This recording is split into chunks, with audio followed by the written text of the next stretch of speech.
This is wide receiver Jeremy Curley of the New York Jets, and you're listening to the Short Sports Show.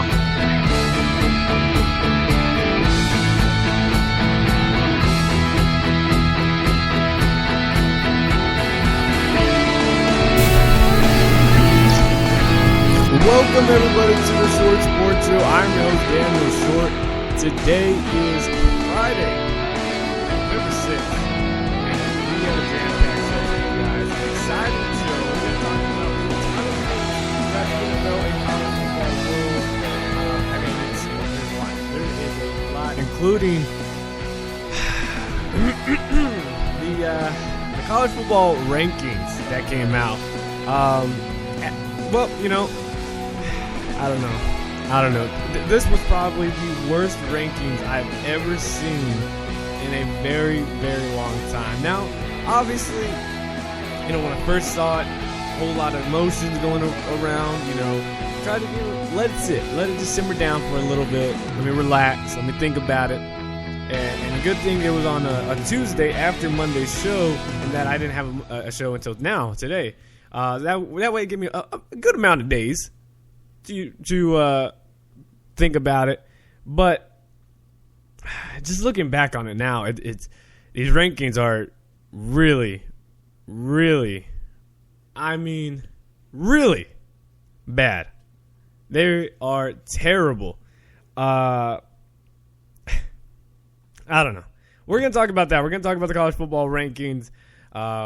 We also got some other college football news, along with previewing college football games this week, including the top 25 games. Some crazy things. There's going to be major shakeups. So if there's one good thing about these rankings is that they are not going to last. They're not going to stay the same after Saturday. They will change come Tuesday when the new rankings are out. It's all going to be different. Major shakeups are going to happen. It's going to be awesome. Also, we're going to talk some NFL news. We got some previewing some NFL games, including Johnny Manziel, how he did. Jam-packed show. Again, follow me on Twitter at @short_sports 24/7 and become a fan on Facebook, The Short Sports Show. All links are down in the description below. Go ahead and give them a like and click on them. And let's go ahead and start it off with, again, college football news. North Carolina State running back Matt Daines will miss the remainder of the season because of a foot injury, head coach Dave Doeren announced Thursday. Daines will undergo surgery today, and as a junior, he leads the ACC in rushing touchdowns with 12. He is third in the league in rushing yards with 865, and his 108.1 rushing yards per game this season are the most for a Wolfpack player since 1981. So a huge loss for North Carolina State. North Carolina State is 5-3, 1-3 in the ACC, and they traveled Saturday to Boston College before going out to Florida State the following week. You know, I think now with a 1-3 ACC record, you might prove the 2-3, but I think they're basically out of the running for the ACC. So, though it's a huge loss for North Carolina State, maybe for a bowl game going through, not going to be too much important for moving forward as, ACC championship game or something like that. This is something that's going to make you scratch your head on. Despite having the lowest, and I mean, it's bad, the lowest winning percentage in school history, Darrell Hazell will be brought back as the coach of the Purdue Boilermakers for a fourth season. I'm not a Purdue fan, but I'd be shaking my head if I was. Hazell's future had been in doubt because of his overall record of 6-26, and his last week upset of Nebraska was the only the Boilermakers' second win in 20 Big Ten games under Hazell. He received a 6-year deal at Purdue. Hazell has compiled a 16-10 record when he was at Kent State before coming to Purdue. So not much of a winning coach, and he really hasn't done it with Purdue. Now, granted, you got to look at it. It is Purdue. He didn't come into the best situation. You can't really recruit. How are you going to tell kids, hey, come play over here because we're going to be playing Ohio State, Penn State, blah, blah, blah, blah, blah. Or those schools still recruiting that kid, hey, come over here, and, you got a better shot of winning. So it is tough to recruit for Purdue if it's not basketball. But I don't know. I mean, 6-26 in 3 years. 3.5 right now. It makes you think, unless he can turn it around now. I mean, just because you beat Nebraska, this isn't the Nebraska we all know from past few years. This is a very, very, very bad Nebraska team. So I don't know if you really say that's an improvement for Purdue. I don't know. I mean, there's going to be a lot of head coaching positions coming up. I mean, last night after K-State lost to Baylor, maybe you start thinking that Bill Snyder's not going to be there. That opens up that position. You already got both USC jobs, and you got a few others. You never know. You never know. And I think head coaching wise, they may not be able to find anybody. Maybe that's why they're go ahead and say, all right, we're going to give you one extra year because a lot of things are going to change this offseason in college football landscape. Give you one more year. We're willing to suck for one more year. If you can't turn it around, then, hey, we gave you 4 years, a whole recruiting class each time, and you couldn't do anything. That's your fault. But I don't know.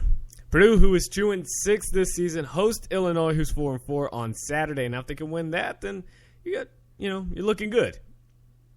Atlanta will host the College Football Playoff National Championship game in 2018, followed by Santa Clara in California in 2019. And New Orleans in 2020. I'm a little hurt because I was hoping, because here are the other venues that bid on it. It was Houston, South Florida, Charlotte, Detroit, Minnesota, and San Antonio. I was really hoping San Antonio would get one of them. Sadly, they did not, and I'm really not surprised. When you got to know they're going to keep it somewhat in the South with New Orleans and Atlanta. It's just a popular place that multiple championships have been held there, at least in New Orleans. Santa Clara, it seems like they're getting the Super Bowl this year. They're going to get the college football championship in 2019. Can they improve the field first? Because I do not want to see a good college football game, especially a championship game, if they continue to have terrible, and I mean terrible, field conditions. I mean, it's still bad to this day, so hopefully by 2019 we could have it fixed. It'd be nice, but you never know because it's been, 2 years now since that stadium's open and still terrible field? I don't know. I'm just saying it needs to change. I was hoping Houston, South Florida, and San Antonio would be the 3 spots, but what can you do? The college football playoff matches the number 1 seed versus number 4, and of course 2 versus 3 in the semifinal games that rotate annually among the Chick-fil-A Peach Bowl, the Goodyear Cotton Bowl Classic, Capital One Orange Bowl, All-State Sugar Bowl, and Rose Bowl, and the Fiesta Bowl. So those will continue to stay in those spots. But then you have a situation where, depending on how the rotation happens, in the 2018 and the 2020 game, so 2018 you got Atlanta hosting the championship, you could potentially have a team that plays in the Chick-fil-A Peach Bowl for the semifinal and stay in that exact city to then play the college football championship game. Hopefully it doesn't happen that way. You obviously want teams to move around, have them have different fans be able to go to the games and stuff like that. And also in 2020 with the New Orleans, that's where the Sugar Bowl is. So you could potentially have teams that play again in the semifinal of the Sugar Bowl and then play the national championship game right back in the same stadium. I hope that doesn't happen. I'm pretty sure they're smart and they will rotate it where that will not happen, that those teams will play in the same stadium. But, depending on who is making all these decisions with the college football playoff, you never really know. Let's see. This season, semifinals will take place December 31st from the Cotton Bowl and the Orange Bowl, which are in Dallas, Texas, and Miami. Or Arlington, I should say. Followed by the title game on January 11th, 2016 at the University of Phoenix Stadium in Glendale, Arizona. Going to be great games, and hopefully TCU is one of those teams in there, hopefully in both. The 2017 championship has already been given to Tampa Bay, Florida. And I think, that was it. Okay, so 2016, yeah. So I like some of the matchups. I hope San Antonio can get one because that means I can go to one of those games. But it doesn't look like until the earliest now is going to be 2021 until San Antonio could possibly get one. We'll just have to see. I mean, I kind of knew Detroit and Minnesota were going to be held off for a few years. Obviously, Minnesota getting that brand new stadium in a couple years. Detroit, maybe not. Charlotte, I didn't really see happening. Obviously, South Florida, something's going to happen there. But I was hoping San Antonio, so that way it gives me a better shot of going. But we'll just have to see. Maybe I'll get some other shots, some other time to shine to go to one of those games. Former Notre Dame running back Greg Bryant has committed to UAB, University of Alabama in Birmingham. He posted on Wednesday on Instagram saying he was going there. Bryant, who would have been a redshirt sophomore for the Fighting Irish this season, was ruled academically ineligible just before fall camp. Before that, he was facing a 4-game suspension to start the season because of teams' rules violated. Notre Dame planned to keep Bryant on scholarship to allow him to practice this season, but instead he enrolled at ASA Miami, a junior college. And the 5'10", 205-pound Bryant had entered Notre Dame in 2013 as ESPN's number 2 running back recruit. But he took a medical redshirt because he had knee tendonitis after playing just 3 games his freshman year. After that, he played 15 games for the Fighting Irish, rushing for 303 yards, 3 touchdowns, and 57 carries, and catching 5 passes for 50 yards. He also returned 8 punts for 94 yards and 4 kickoffs for 85 yards. So good thing for UAB when bringing back that program, you're going to get a great a solid running back depending on how he is in Greg Bryant. At least it gives you your offense a good push, good stable running back to rely on. And also when you're recruiting other players, get via transfer or just normal recruiting from junior college and high school, you got something to say, all right, well, we got a good running back. Offensive linemen are going to be like, okay, I like to block for this guy. Quarterback, I like to give it off to this guy. Receivers, I like to block for this guy. Hey, that's all you need. You get some, guys like Greg Bryant, a couple other junior college guys, or transfers from other smaller schools or something like that, from Sunbelt or the MAC, come on down to Alabama, Birmingham, and you got a program. So I like this. And good for UAB to get Greg Bryant. Kareem Walker, and if you guys keep up with recruiting, he is the number 1 running back in the 2016 class and previously was committed to Ohio State. And like I said, the big word there was previously. He decommitted. The New Jersey prospect is ranked 31 overall, and he released a statement saying that his relationship with Ohio State, which is currently has the number 1 recruiting class in the country, has changed. And he's been thinking about his decision for months. The Buckeyes recently lost a commit from running back George Hill and replaced him with former Wisconsin running back Antonio Williams. That move might have influenced Walker's decision to decommit. A few people think that. Also, Walker said in a statement that he's going to take visits to schools including Alabama, Ole Miss, and Arizona State.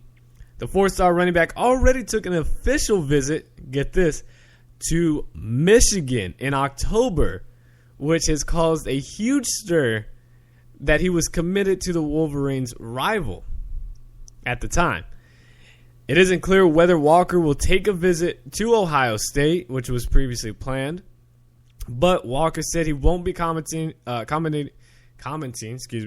on his recruitment until he signs the national letter of intent and he enrolls for the spring semester. So we'll find out here in a few weeks where the number 1 running back is going to go. It's going to be exciting. I really hope it isn't Alabama. I really hope it isn't Ole Miss. I really hope it isn't Arizona State. I really hope it's Michigan. And I think that is he's seen what Michigan has done under Jim Harbaugh. And he knows, okay, I can do something here. Because he knows that offense, really, in some ways, if he lives up to his potential that he has right now, this offense can evolve around him. You don't really got a great quarterback. They run the ball effectively, and they do it a lot. You got big power offensive linemen that they're going to continue to recruit and get better offensive linemen. Your defense is stacked. You're playing in the big house. You're playing for Michigan. And you're going against a team that, Ohio State, that, you might feel like you're not going to touch the ball as much. It's going to be spread out, and you feel like Michigan has got that program back to where it used to be. And you're going to play for Jim Harbaugh, which, honestly, I would like to. If I'm a player, I want to be coached from him. I hope that's what Walker's thinking as well. You know, you never know with these recruits what they're thinking. It's one thing 1 minute, one thing a different. So you don't really know. But Kareem Walker is obviously going to be the player to watch to see where he's going to commit. Again, he's enrolling in the spring, so that means it's going to be very soon when we know and signs that national letter. But he won't be talking about his recruitment tweets or anything. Not going to happen. Hopefully he's also considering TCU. I highly doubt it, but hey, I love to see more recruits at TCU. Kareem Walker, that'd be fun. Again, so here is the college football top 25 playoff, college football playoff top 25, excuse me. We're just going to list it through real quick. I'll give my couple thoughts about it. We're going to preview some of these games and go from there. All right, bear with me, guys. Here we go. Number 1 through 5, Clemson, LSU, Ohio State, Alabama, Notre Dame. 6 through 10, Baylor, Michigan State, TCU, Iowa, Florida. 11 through 15, Stanford, Utah, Memphis, Oklahoma State, Oklahoma. 16 through 20, Florida State, Michigan, Ole Miss, Texas A&M, Mississippi State. 21 through 25, Northwestern, Temple, UCLA, Toledo, and Houston. All right, here we go. This is what we're going to talk about. Clemson, should they deserve to be number 1? Absolutely. The defense is pretty solid, other than I still question when they play a good offense. North Carolina State, they gave up 41 points to them. Let's see what happens with Florida State. Should be solid no matter who the quarterback starts for Florida State, whether it's Sean McGuire or Everett Golson. We're going to see. But if this defense gives up more than 30 points to a Florida State team, Clemson is not a number 1 team. Win or loss, not a number 1 team. LSU, do they deserve to be number 2? Yeah. I like 1 and 2. LSU quarterback play iffy, but he hasn't turned the ball over. Hey, whatever you got to do to get a W. If you're doing more positive things than negative things, you're doing a pretty good job. You got Leonard Fournette obviously running this offense. Excuse me. And defensively, you're stacked. LSU's a good spot. Ohio State at number 3. You know, I mean, they're still the defending national champs. They continue to win, whether it's close games, they're still winning. Ohio State number 3. I'm okay with that. 1 through 3, I was okay with. 4 through 8 is where I have a huge problem. And again, you guys know me as a TCU fan. I try not to be biased. Majority of the time, I'm not biased when it comes to rankings, when it comes to talking about TCU. But I'm going to start off with number 4, Alabama. Do I believe TCU should be number 4? No. Do I believe Alabama's number 4? Absolutely 100% not. No. Are they somewhat similar to LSU? Stacked defensively, good running back in Derrick Henry, quarterback, somewhat makes mistakes but does more positives than negatives. Yeah. But losing to an Ole Miss team that is really not that good, I understand Ole Miss can still win the SEC West. I understand that, but I'm still not sold on Ole Miss. And Alabama losing to that, it throws me off a little bit. Notre Dame at number 5, I don't agree with at all. I believe Baylor's better than Notre Dame. I believe TCU's better than Notre Dame. I believe Iowa is better than Notre Dame. Florida is better than Notre Dame. Notre Dame caught me way off guard at number 5. To me, that's just ridiculous. 6, Baylor. I mean, I kind of knew one of these Big 12 schools they were going to put pretty low at 6 or so. Michigan State at 7. My whole problem with Michigan State, and I tweeted this out because I forgot who tweeted something about what they were projecting. They projected Michigan State to be in the top 4, and I said, why Michigan State? And this all came back to bite me. If you look at my Twitter, at @short_sports 24/7, I said Alabama deserves to be in the top 4 more than Michigan State. Now, I didn't think Bama was going to be top 4. I didn't believe Michigan State would be. Michigan State only beat Michigan because of a bad punt. They would have lost that game had that punt not happened. Michigan State's out of the top 10, possibly out of the top 15 overall anyways, if that happens. Close wins against Rutgers, having to pull away other close wins, it's not the same. You can get away with it if you're Ohio State because you're the defending national champs. You can get away with it. Michigan State, you are not the defending national champs. So, no, you don't deserve to be in the top 4. And 7, to me, that is too high. You only won because of a bad punt. TCU at number 8. I believe TCU should have been 6. I believe Baylor should be number 4. I understand the team was going to be at number 5. I honestly thought they were going to jump Iowa pretty high. Maybe even Florida up there. Or Stanford. That's why I believe TCU was going to be. I knew they were going to do something weird with TCU. I had a feeling. But number 8, I think that's too low for TCU. If you're going to talk about, having to be clutch in the fourth quarter, TCU and Trevon Boyd can do just that. Yes, have they played, Kansas State trailing huge points to them at halftime, having to come back. Now, if you look at it with TCU and Baylor, while Jarrett Stidham did a good job, we'll talk about Baylor's game in just a little bit. While they did a good job with that, with Jarrett Stidham, the final score was, of course, it's not bringing it up. I think it was, 31, 21, something like that, 35, 20. I have to look it up in just a minute. Not that good. So, obviously that was before these rankings came out. I'm trying to bring it up here real quick. It's hard to multitask here. It's just a one-man team over here, guys. No, but, and Baylor playing Iowa State, they had Iowa State at home. They struggled with them throughout the entire game. Iowa State shut out Baylor in the third quarter. TCU, we gave them 21 points in the first, and then we shut out Iowa State throughout the rest of the game on the road, on a night game, on ESPN2.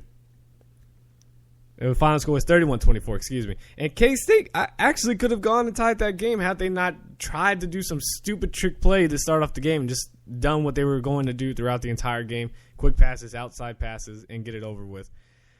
But I'm just saying. I think it should have been Clemson, LSU, Ohio State, Baylor. Then you possibly throw in an Alabama or Iowa or Florida school, Stanford school. Then TCU at 6, and then carry on from there. That's not how it happened. Also, if you look at the bottom rankings, you got an Oklahoma at 15. Maybe they should be a little higher. I think Oklahoma is a better team than Utah. I think Oklahoma and Stanford, that would be a great game to watch. I think they're almost about even. I think Michigan is better than Florida State, better than Oklahoma State, better than if you went back at it, Utah and Michigan might be a good matchup, and Michigan might win that again, but let's not put that there. Ole Miss is not 18. They're not. It's ridiculous. My biggest problem with the last part of it is Houston at 25. I feel like it's very, very disrespectful to a Houston team. Have they played any major big teams? No, I understand that. Toledo, I guess their major win was against Arkansas. But Houston, if you put them in a matchup right now, Houston would beat Toledo. Houston would beat UCLA. Houston would beat, Temple and Houston. They're going to have to play this year. That's going to be a good game. Houston would beat Northwestern easily. I don't even know why Northwestern's even in the top 25. Houston would beat Mississippi State. Houston would beat Texas A&M. Houston would beat Ole Miss. Houston would give a good game with Michigan. Houston could beat Florida State. Houston, Oklahoma, that'd be a good matchup. Houston would beat Oklahoma State. Houston and Memphis have to go at it. It's going to be a good matchup. Houston would beat Utah. Houston's a really good team. Their offense is very dynamic, and Todd Herman, what he's able to do with that offense. And then you have their defense, which is always taking the ball away. They're always forcing turnovers. Houston's a very good squad. They could beat majority of these teams that are up here. So, I don't know. Obviously, there's going to be flaws in every ranking, and obviously, none of these will matter. Next few weeks don't matter until the last week after conference championship games. That's when the rankings matter. But to me, the top 25 in the AP poll was just a lot better than this poll. I mean, this college football poll was just ridiculous. And so we'll just have to see. But TCU and Baylor, they're going to be able to make some things happen now that all games in the Big 12 are decided this month in November. Baylor next week plays Oklahoma. TCU plays Oklahoma State this week. If TCU does well on the road, beats Oklahoma State, they're going to jump. Well, I don't know. Actually, with this committee, I don't think they're going to have TCU or Baylor up in the top 4 until after one of them beats each other. If they remain undefeated throughout the way, Baylor won't be in it because they're going to find some way to hold them out. They'll put Florida. If LSU beats Alabama, they'll drop Alabama down. They'll just jump Florida to number 4. That's just how it's going to work. And Baylor and TCU will stay at 5 or 6 or somewhere in that until they play each other, because then they're like, all right, well, you beat Oklahoma, you beat the Oklahoma States. All right, we're just going to have to see who you really are, how good you are, and have to beat each other up. And then one of you can possibly, maybe jump in there. I don't know. I feel like there's a huge bias, not a little bit of the SEC bias into this, but also, and I'm not trying to sound salty. I know I'll probably get some tweets. I'll probably get some comments that say I'm just salty right now. Maybe. But I find it disrespectful when you know Baylor's offense could beat majority of all these teams. Their offense, not their defense, but their offense. And as well as TCU's.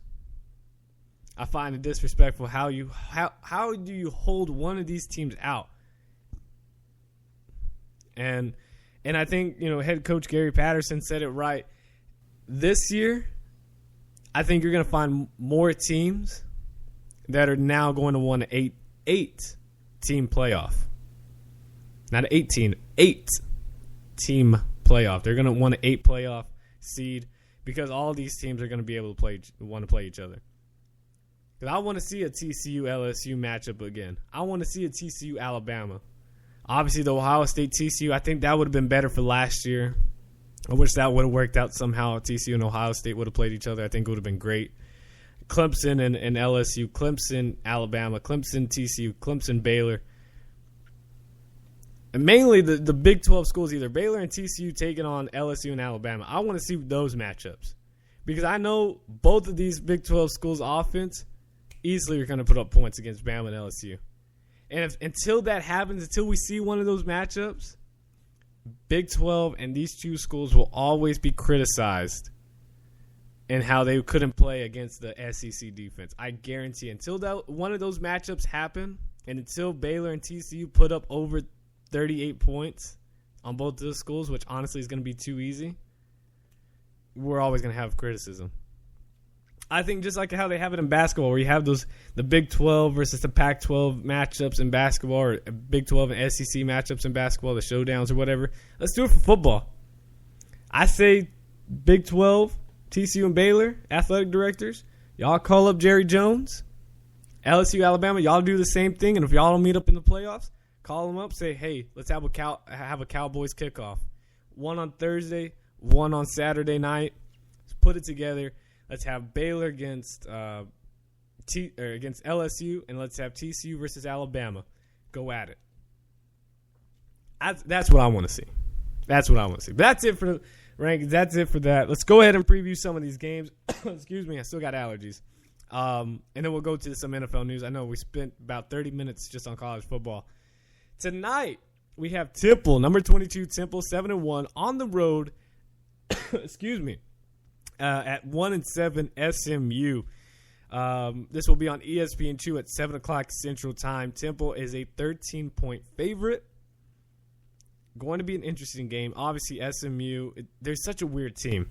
When they played Baylor, they took them until about the third quarter.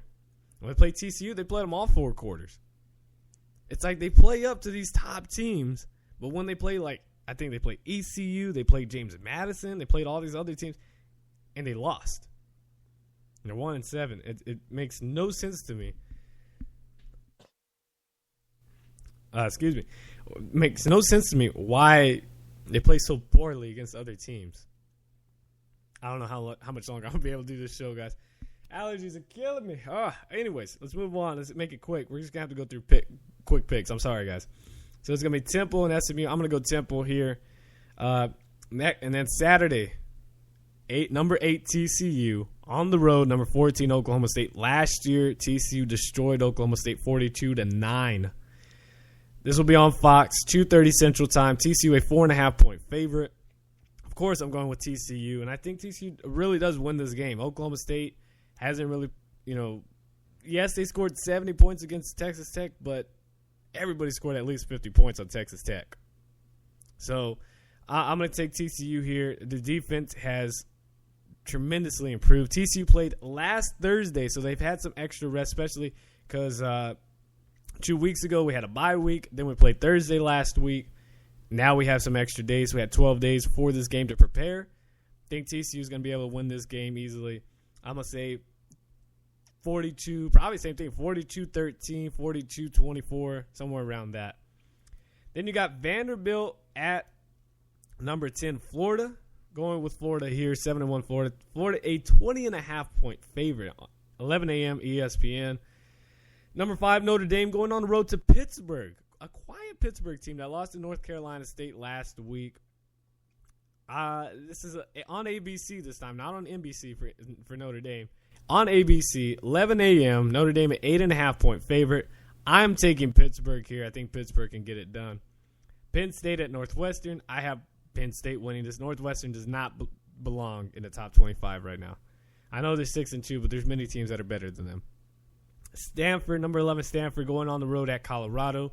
Taking Stanford here. Even though Colorado's been, even though they're 4-5, they've stuck with some good teams. They gave UCLA problems. They gave Oregon problems. Could do it. Arkansas on the road at number 18, Ole Miss. Taking Ole Miss here. 16, Florida State at number 1, Clemson. DeShaun Watson getting ready for Florida State. Don't really know who's going to start for Florida State, whether it's Everett Golston coming back from injury, from concussion, I believe. And then you have Sean McGuire, who did a really good job last week. On ABC, 2:30 p.m., Clemson, surprisingly, a 10.5-point favorite. Dalvin Cook might play. I'm going with the upset, guys. I say Clemson gets the victory. 33-31, field goal at the end. Florida State gets it. I don't understand how this isn't a night game. I believe it should be. But either way, Florida State gets the dub. Number 9, Iowa at Indiana. Indiana is our only hope to keep Iowa out of the playoffs because right now Iowa's going to storm through the regular season, and who knows what they do in the Big 12 Big 10 championship game. This game is on ESPN, 2:30 p.m. Central Time. Iowa, 7-point favorite. I hope Indiana wins because I'm trying to help TCU bump up a little bit. But I think Iowa gets the victory. Rutgers at Michigan, going with Michigan here. Cincinnati at Houston. Houston, this is their big shot going against a good offense in Cincinnati. They have them at home. 8-point favorite in Houston. This is on ESPN2, so a lot of people that are criticizing Houston or don't know who they really are, watch this game, 2:30. Just switch back from ABC to Houston or whichever one, depending on your local area, it's going to be different. But switch back and forth to this game. Have multiple monitors, have your computer, have your Watch ESPN tablet, every single thing you can have, put it on. Whether it's your phone, tablet, iPod if you still got one. If you got a desktop, put it on multiple screens like I do. If you got a laptop or other computers, TVs, put it on everything. Put it on every game like this. Houston, you need to watch this game. Houston gets a dub. UCLA 23 at Oregon State, going with UCLA. Iowa State at Oklahoma. Oklahoma is just rolling right now. I got Oklahoma. That's on ESPNU, 6 o'clock. Michigan State at Nebraska, going with Michigan State here. Nebraska just looks absolutely garbage, just terrible. 6-1 Navy on the road at 8-0, 13 Memphis. This is on ESPN2 at 6 o'clock Central Time. Memphis, a 7.5-point favorite. This is going to be an interesting game. Navy, Keenan Reynolds, they can make some things happen. They can make Memphis defense very tired, upset, forcing them to make mistakes defensively, missing assignments. Navy's going to keep this game close. That's why it's a low spread. I think ultimately Paxton Lynch, his offense gets it rolling early, puts Navy down a little bit. But I think Navy, they find a way to keep this very close. I take Navy on the points, but going with Memphis for the victory. Auburn at Texas A&M. Kyler Murray had an incredible start to his first game at Texas A&M as an Aggie. I'm going to go with the Aggies here. I don't understand why they're just a 7-point favorite. I don't know. I like them to win out just a little bit better than that. Going with A&M here. Number 12, Utah on the road at UW, Washington, the Huskies. This game is on Fox, 6:30 Central Time. Washington, a 2-point favorite, and a lot of people are criticizing Washington for being a favorite. I don't. Their defense is second best in the Pac-12. I like them a lot here. They're having a blackout game, I believe, for this game. And I'm going with UW. I'm going to take them. I think Jake Browning could get this offense going against this defense. Obviously, taking care of the ball. And defensively, I think Washington can make Tyler Wilson make a few mistakes. I know he's been nearly perfect. But this Washington defense on the road and this Husky crowd, I believe they're going to go crazy for this game because they obviously want this upset here to save the season. I think UW gets it. Going with the Huskies. LSU at Alabama. Here we go, guys. CBS, 7:30. Alabama, 7-point favorite. This game's tough. It really is tough to pick this game. I don't really know who I want to win.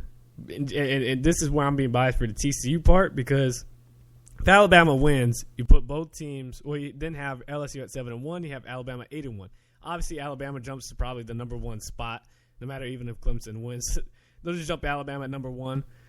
If LSU wins, LSU jumps to number one.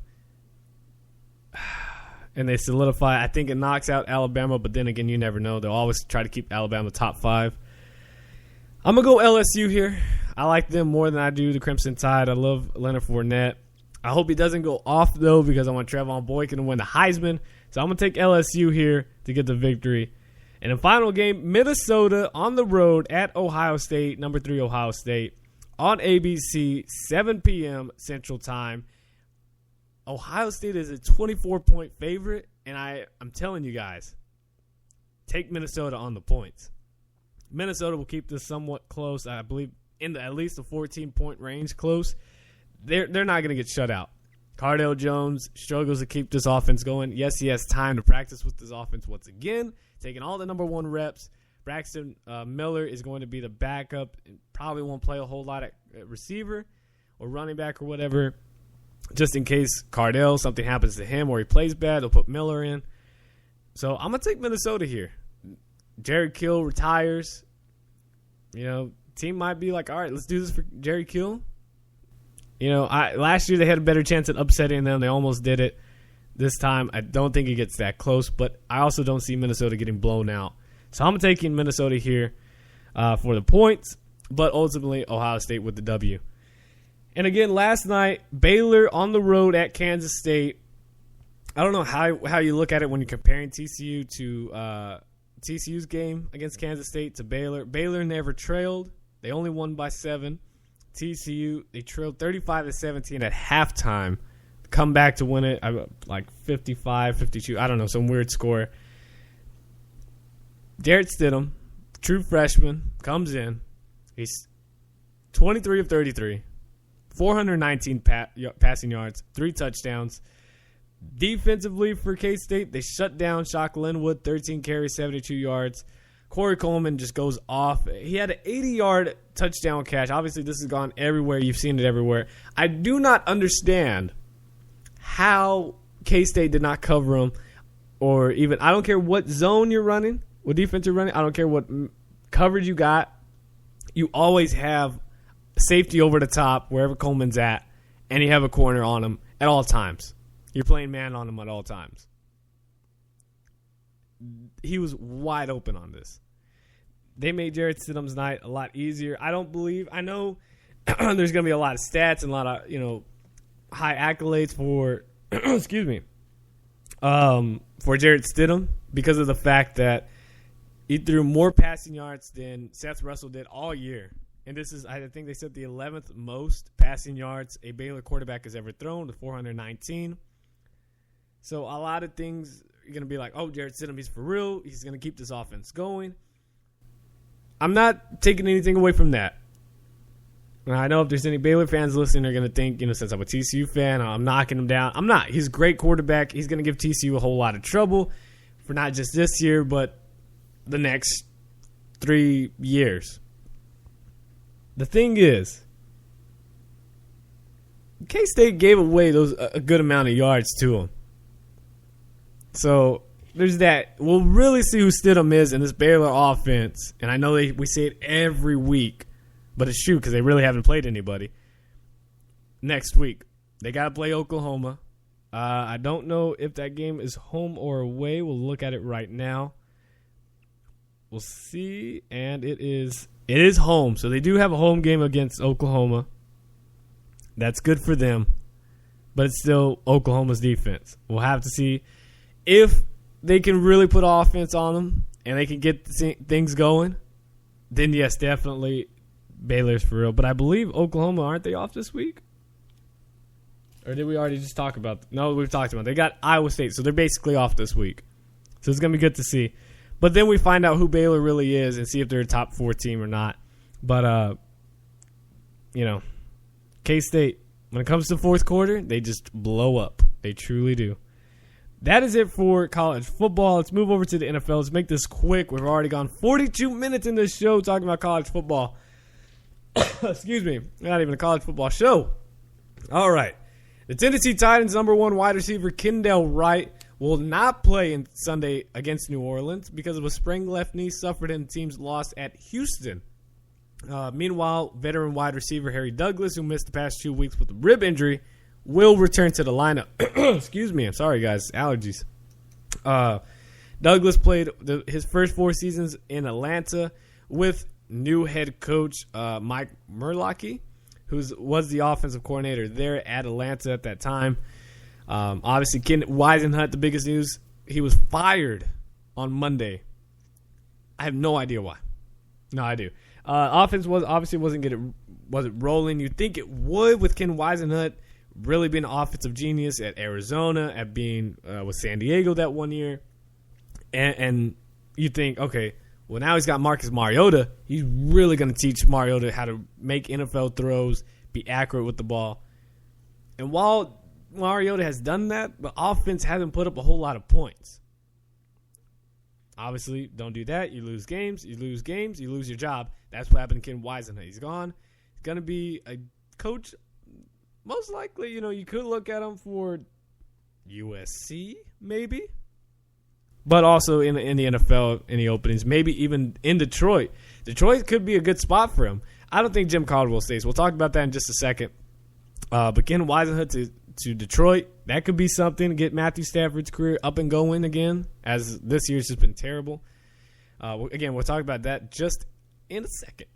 Seattle Seahawks wide receiver Ricardo Lockett announced on Instagram on Thursday that he's been released from the hospital, and he's after undergoing surgery for ligament damage in his neck earlier this week. He said, quote, "Thanks for all the support. I've just been released from the hospital, and the road to recovery has started. God did it. Hashtag Seahawks, hashtag Rocket." Seattle Seahawks running back Marshawn Lynch and left tackle Russell Okung stayed with Lockett while the rest of the team flew back to Seattle after the game. And when asked earlier this week whether he knew anything about Lockett's long-term prognosis on returning to football, Carroll said, quote, "Not right now. I don't know anything about that." Which you got to understand, yeah. We don't really know with the neck surgery. It's something that was very serious. I think that's the last thing on our mind right now, whether he's going to be back next season or not. But, obviously wishing the best for Lockett, and hopefully he can come back next season. On Thursday, Pittsburgh claimed the receiver and kick returner off waivers, which is Jacoby Jones, and released running back and kick returner Dre Archer, a third-round pick in 2014. Jacoby Jones was returning a kick for Baltimore back in 2013. I think we all remember this when Tomlin came dangerously close to tripping Jones as he streaked down the sideline. The incident, which caused Tomlin to be fined over $100,000 by the NFL for his actions. Says the move was inadvertent but open to interpretation, and it didn't play well for Baltimore when that happened. It was crazy for watching that. But now Jacoby Jones is with the Pittsburgh Steelers. Shocking move, though, was cutting Dre Archer. They didn't really know how to put him in. They couldn't find the role for him. So he is out. Jacoby Jones, a 9-year veteran, was recently released by the San Diego Chargers earlier this week. So it's going to be interesting to see what Jacoby Jones can do for the Steelers and where Dre Archer was going to go. Maybe he signs with the practice squad to the Steelers. I would like him to go to the Seahawks. That would be interesting. Now that Locke gets out, you have Dre Archer. That could bring some, speedster with Tyler Lockett. It's going to be pretty interesting if that could happen. I haven't seen anything of that reported, but I'm just saying I would like to see Dre Archer maybe with the Cowboys or the San Diego Chargers or the Seattle Seahawks. Maybe in the Kansas City Chiefs, you have Dre Archer and DeAnthony Thomas. Woo! Or the St. Louis Rams, Tavon Austin. Woo! I'm telling you, that could be exciting. Really could be. The biggest news this week, other than Titans firing their head coach and Ken Weidenhunt, was Detroit Lions owner Martha Ford citing her family's disappointment in the franchise 1-7 start this season that forced him to fire team president Tom Lewin and general manager Martin Mayhew on Thursday. The changes come less than a week after Mayhew said the franchise would be buyers at the trade deadline and then made no moves in either acquiring or trading players. The Lions also suffered a blowout loss to the Kansas City Chiefs in London on Sunday, a 45-10 loss. Ford said she informed Lions head coach Jim Caldwell that there would be no changes to the coaching staff for now. Sheldon White, the team's vice president of pro personnel, will be the interim general manager, while chief financial advisor Alyssa Maki will be the acting chief operating officer. Both will report to Ford. The moves come a little more than a week after the Lions fired offensive coordinator Joe Lombardi and offensive line coaches Jeremiah Washburn and Terry Herfman. Mayhew was hired by the Lions on interim basis after the team fired Matt Millen during an 0-16 season in 2008. After the year, Detroit lifted the interim title and made him GM. Excuse me. And then this is some of the mistakes that went down the line. I would say this is a mistake, but it leads into it. He initially hired Jim Schwartz, who led the Lions to the playoffs in 2011, but fired him in 2013 and replaced him with Jim Caldwell, a move I highly disagreed with. Lewin, who was hired by the Lions as their team president in 2008 and worked 20 seasons with the Lions, including 6 as a team's president. Mayhew conceded Friday that he needed to be better in the draft as well. The Lions have no players. Check this out, guys. The Lions have no players left on the roster from the 2010 or 2011 drafts.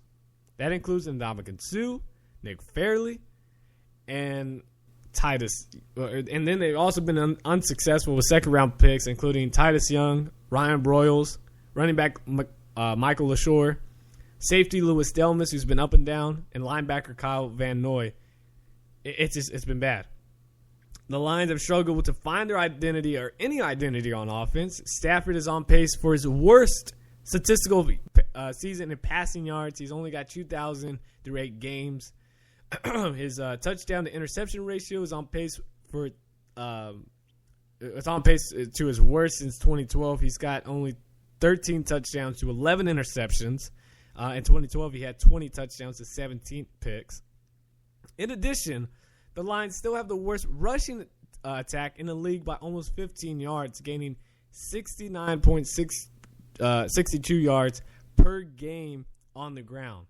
The Browns are second worst at 84. man, there's a lot of moves that this Lions have to do to get this offense going. Jim Caldwell, to me, I'm sorry, is a terrible head coach. He's absolutely terrible. I don't know why the Lions hired him. I don't even know why he's even looked at to be a head coach. He's absolutely terrible. He had one good year, and that was his, quote, rookie year as a head coach. He had Peyton Manning. And that was when they went to the Super Bowl. They started 14-0. I understand you make some of the plays. You make some of the changes on offense. You call some of the things. But at the same time, Peyton Manning was doing the majority of that, and I think we all know that. If not, you should know. Peyton Manning was making majority of those calls. Hence why he was having problems earlier in Denver with Gary Kubiak. Because Gary was saying, this is my offense. Peyton's like, oh, you look at my history, it's my offense. They worked it out. Jim Caldwell, after that year, was bad. Peyton goes out. They go, 2-14? They start off 0-14, I believe, or something like that. They're terrible. They're 2-14. They draft Luck. And then he's already canned. And then Caldwell gets hired in Detroit. I thought it was terrible. I thought it was a terrible move by Detroit, and I didn't think they'd be this bad at 1-7, but I knew they were going to be somewhere around that range. I knew they were going to just be bad. It's I don't know, but I still have a feeling that Jim Caldwell will still find a head coaching job somewhere, and he shouldn't. He's just terrible. Moving on, Johnny Manziel, quote, absolutely, end quote, wants to keep the starting quarterback job for the Cleveland Browns, but head coach Mike Pettin was non-committal following the 31-10 loss to the Cincinnati Bengals on Thursday night. Players will be off through the weekend, and the Browns don't return until early next week when they prepare for Pittsburgh on November 15th, and then they have a bye week. So that's going to be really good for the Browns. Josh McCown said Tuesday he had trouble breathing and sleeping because of a painful rib injury that hampered him in Sunday's game. The team hoped that he'd be able to play, but the short week prevented McCown, who has almost 2,000 passing yards and 11 touchdowns against 4 picks, from being ready to start Thursday night. His absence, of course, opened the door for Johnny Manziel. And when Johnny Manziel was asked if he wants to remain the starter, for the remainder of the season, he said, quote, yes, absolutely. We get a few days off now to refresh and get a break. Come back, watch the film, and get ready to go for the following week. Manziel was effective in the first half, throwing a touchdown and 128 yards, but in the second half, it just collapsed.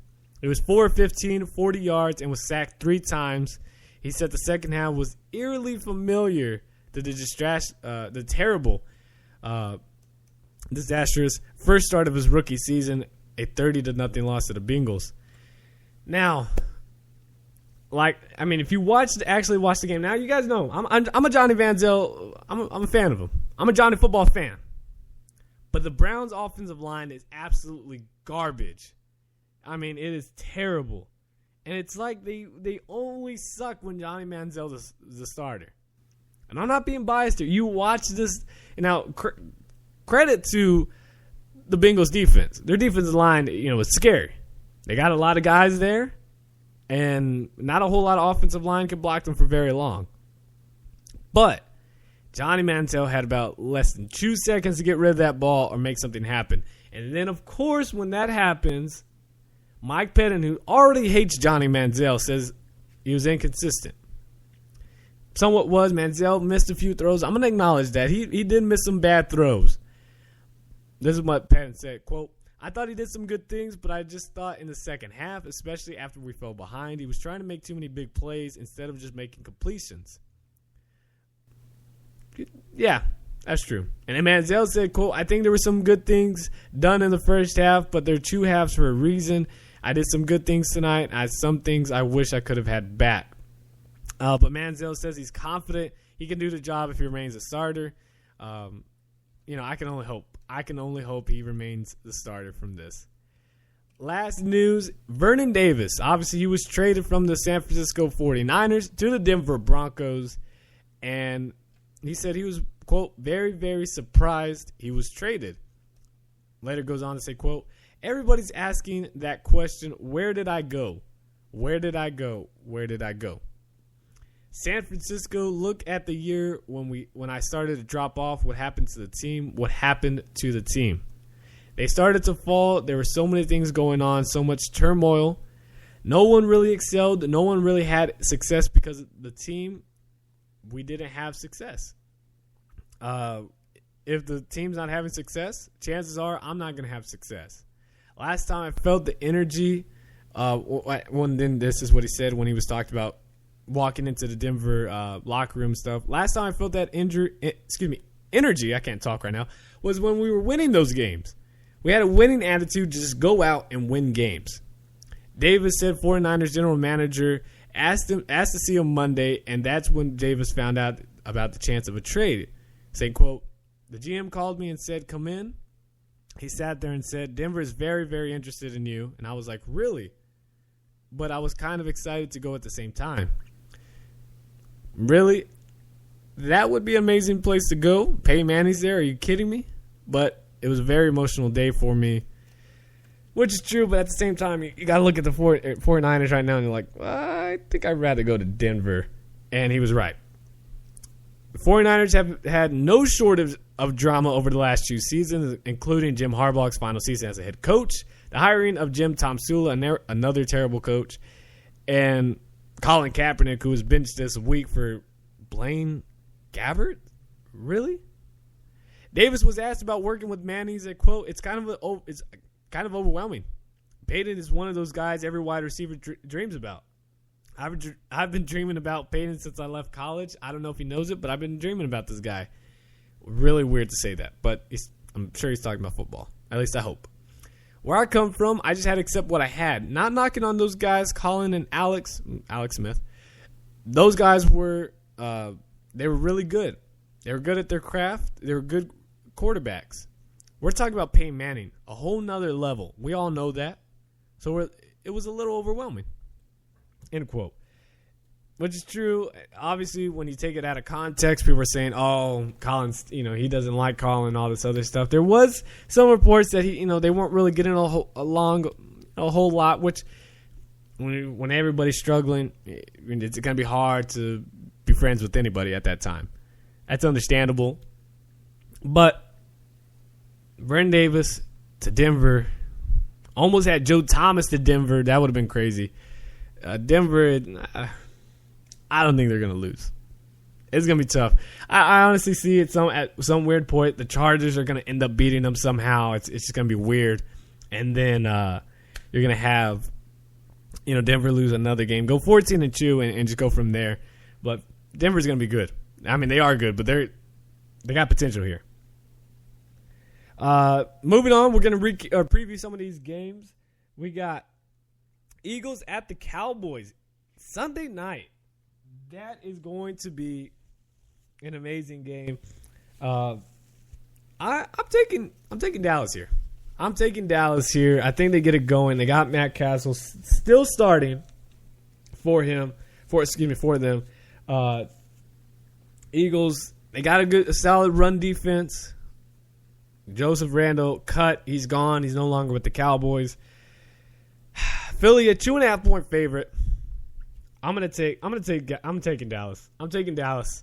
I have to. Last week I didn't. They kept it close. Almost beat the Seahawks. I'm going to go with Dallas here. Sunday night game, home. Got to. Because they know if they lose this game, they're done. The season's over with. No matter when you get Romo back, season's over with. If you lose to Philly, it's going to drop you too far. You can't bounce back from it. So Dallas wins this. Packers at the Panthers. How this game is an early game and not a Monday night game, because Monday night's game is going to be terrible. Packers at Panthers. I'm taking Panthers here just because of their defense and what they showed on Monday. Or was it Monday night? They did a really good job. Packers, I'm still sold on them as being the top team in the NFC and the NFL, even after having a bad night against Denver. But I got the Panthers here. I think they're just on a hot streak. They're feeling really good, more than Green Bay is. And this game, being in Charlotte, going with the Panthers. Redskins at the Patriots, going with the Patriots here. Let's see what else. Titans at the Saints, going with the Saints. Dolphins at the Bills, going with the Bills. Rams at the Vikings. Todd Gurley. I am going with Todd freaking Gurley and this St. Louis Rams. Gurley has 94 carries, 575 yards, and 3 touchdowns. If you want to compare it to Adrian Peterson, because that's who he's going against, Peterson has 140 carries for only 633 yards and 3 touchdowns. I'm just saying, Todd Gurley, only 94 carries and almost has more yards than Adrian Peterson. I'm going with the Rams here to improve to 5-3. You got the Jaguars at the Jets. The Jets look terrible against the Oakland Raiders, but the Oakland Raiders look pretty serious now. Jags have a pretty solid defense. I think Geno Smith and this Jets offense gets it rolling. Going with the Jets here. Raiders at the Steelers. I thought I'd never, ever, ever in my lifetime would ever say this, because I haven't said it to this point. The Raiders will win this game. They will win it. They're going to take advantage of this weak secondary and also run the ball effectively. Going with the Raiders here. Pittsburgh, even though they're a 5-point favorite, going with the Raiders. Giants at the Buccaneers. I don't know where I'm going to go with this.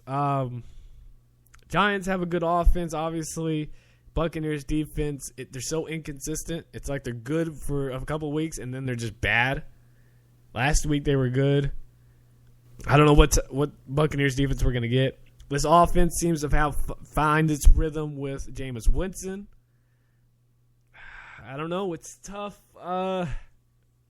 Same thing with the Giants defense. There's some weeks they're good, and some weeks they're just bad. Last week they were bad. Giants are a 2.5-point favorite. It's at Buccaneers. Buccaneers have momentum. I'm going to take the Buccaneers. I'm going to go with the Buccaneers here. It's such a bad pick. I'm going with the Buccaneers. Falcons at the 49ers. How can you not go with the Falcons here? Blaine Gabbert, 4 interceptions. Somewhere around that.